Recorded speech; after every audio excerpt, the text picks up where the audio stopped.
আসসালামু আলাইকুম প্রিয় শিক্ষার্থী সবাইকে আজকের এই ক্লাসে স্বাগতম।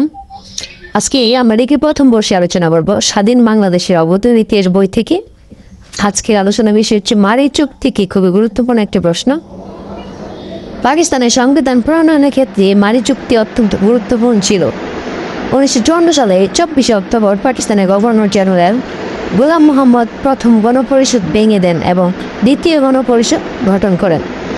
এই গণপরিষদের মাধ্যমে 1955 সালে 5 দফা ভিত্তিক মারি চুক্তি সম্পাদিত হয়। মারি চুক্তি পাকিস্তানের দ্বিতীয় গণপরিষদ 1955 সালে 7 জুলাই পশ্চিম পাকিস্তানের মারিতে প্রথম অধিবেশনে নিযুক্ত হয়। প্রথম অধিবেশন চলাকালে মারিতে পূর্ব বাংলা ও পশ্চিম পাকিস্তানের নেতৃবৃন্দের মধ্যে ভবিষ্যৎ সংবিধানের কাঠামো রূপরেখা সম্পর্কে কয়েক দফা আলোচনা অনুষ্ঠিত হয়। দীর্ঘ আলোচনা শেষে পূর্ব বাংলা ও পশ্চিম পাকিস্তানের নেতৃবৃন্দ সংবিধান সম্পর্কে কয়েকটি বিষয় একটি আপোষ চুক্তি সম্পাদন করেন। এটি বিখ্যাত মারি চুক্তি নামে পরিচিত। তৎকালীন মুসলিম লীগ নেতা মুস্তাক আহমদ গুরমারি, চৌধুরী মোহাম্মদ আলী, ডক্টর খান সাহেব ও মোহাম্মদ আলী পাকিস্তানের পক্ষে এ চুক্তিতে স্বাক্ষর করেন।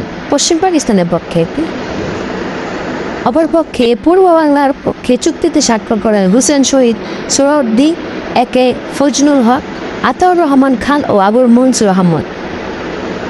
উপসংহার পরিষে বলা যায় যে পাকিস্তানের সংবিধান রচনার ক্ষেত্রে মারি চুক্তি ছিল একটি মাইল ফলক। মারি চুক্তির মাধ্যমে পাকিস্তানের সংবিধানে প্রণয়নের পথ প্রশস্ত 1956 সালে 29 ফেব্রুয়ারি চূড়ান্তভাবে নিহিত।